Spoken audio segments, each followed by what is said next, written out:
রাজশাহী মহানগরীতে নামাজ আদায় করতে যাওয়ার সময় দুর্বৃত্তের গুলিতে একজনের মৃত্যু হয়েছে। শনিবার রাত ৮টার দিকে নগরীর খোজাপুর গোরস্থানের প্রাচীর সংলগ্ন সড়কে এই ঘটনা ঘটে।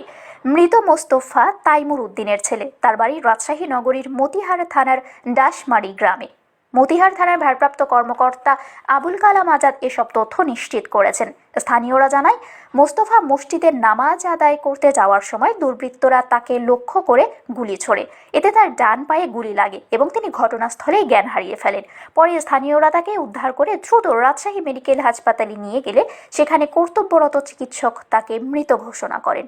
রাজশাহী মেডিকেল কলেজ হাসপাতালের জরুরি বিভাগের ভারপ্রাপ্ত কর্মকর্তা ডাক্তার শঙ্কর কুমার বিশ্বাস বলেন, মোস্তফাকে রাজশাহী মেডিকেল কলেজ হাসপাতালে আনা হলে তাকে আমরা মৃত অবস্থাতেই পাই, তবে গুলি নাকি স্ট্রিপিং সেটি নিশ্চিত হওয়া যায়নি। আমরা লাশ মর্গে প্রেরণ করেছি। মতিহার থানার ভারপ্রাপ্ত কর্মকর্তা আবুল কালাম আজাদ কী কারণে হামলা হয়েছে সেটি এখনও জানা যায়নি। হামলাকারীদের শনাক্ত করা সম্ভব হয়নি। এ বিষয়ে এখনও তদন্ত চলছে। আইনগত ব্যবস্থা গ্রহণ করা হবে।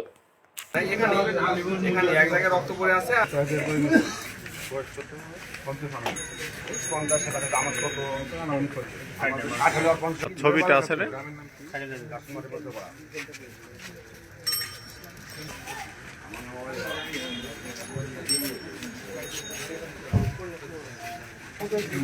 গাড়ি গেছে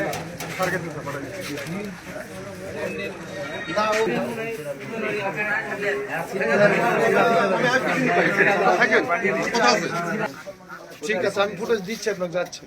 শারমিন শিমু, বরেন্দ্র টেলিভিশন।